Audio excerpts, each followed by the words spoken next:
ఒక మంచి పాయింట్ చెప్తా. కంప్లీట్ టు ఫినిష్ ఈ రెండు ఒకలాగే ఉంటాయి చూడటానికి. కంప్లీట్ అయిపోయింది అంటారు, ఫినిష్ అయిపోయింది అంటారు, కానీ తేడా ఉంది. ఎక్కడ కంప్లీట్ అయింది తెలుసా అండి? సార్ ముఖ్యమంత్రి కావాలనుకున్నారు, కోరిక కంప్లీట్ అయిపోయింది. జోగి రమేష్ గారు మంత్రి కావాలనుకున్నారు, కోరిక కంప్లీట్ అయిపోయింది. రోజా గారు మంత్రి కావాలనుకున్నారు, కోరిక కంప్లీట్ అయిపోయింది. విడుదల రజనీ గారు మంత్రి కావాలనుకున్నారు, కోరిక కంప్లీట్ అయిపోయింది.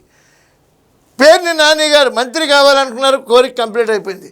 వెల్లంపల్లి గారు మంత్రి కావాలనుకున్నారు, కోరిక కంప్లీట్ అయిపోయింది. మరి ఏం ఫినిష్ అయింది? ఆంధ్రప్రదేశ్ ప్రజల జీవితాలు ఫినిష్ అయిపోయినాయి, నిరుద్యోగుల జీవితాలు ఫినిష్ అయిపోయినాయి, రోడ్లు సర్వనాశనం అయిపోయాయి, దేవాలయాలు అపవిత్రం అయిపోయాయి, తిరుపతి లడ్డు దగ్గర నుంచి కల్తీ చేసేశారు. ఒకటి కాదు, రెండు కాదు, అన్ని రంగాలు ఫినిష్ అయిపోయినాయి. టోటల్గా ఆంధ్రప్రదేశ్ ఫినిష్ అయిపోయింది.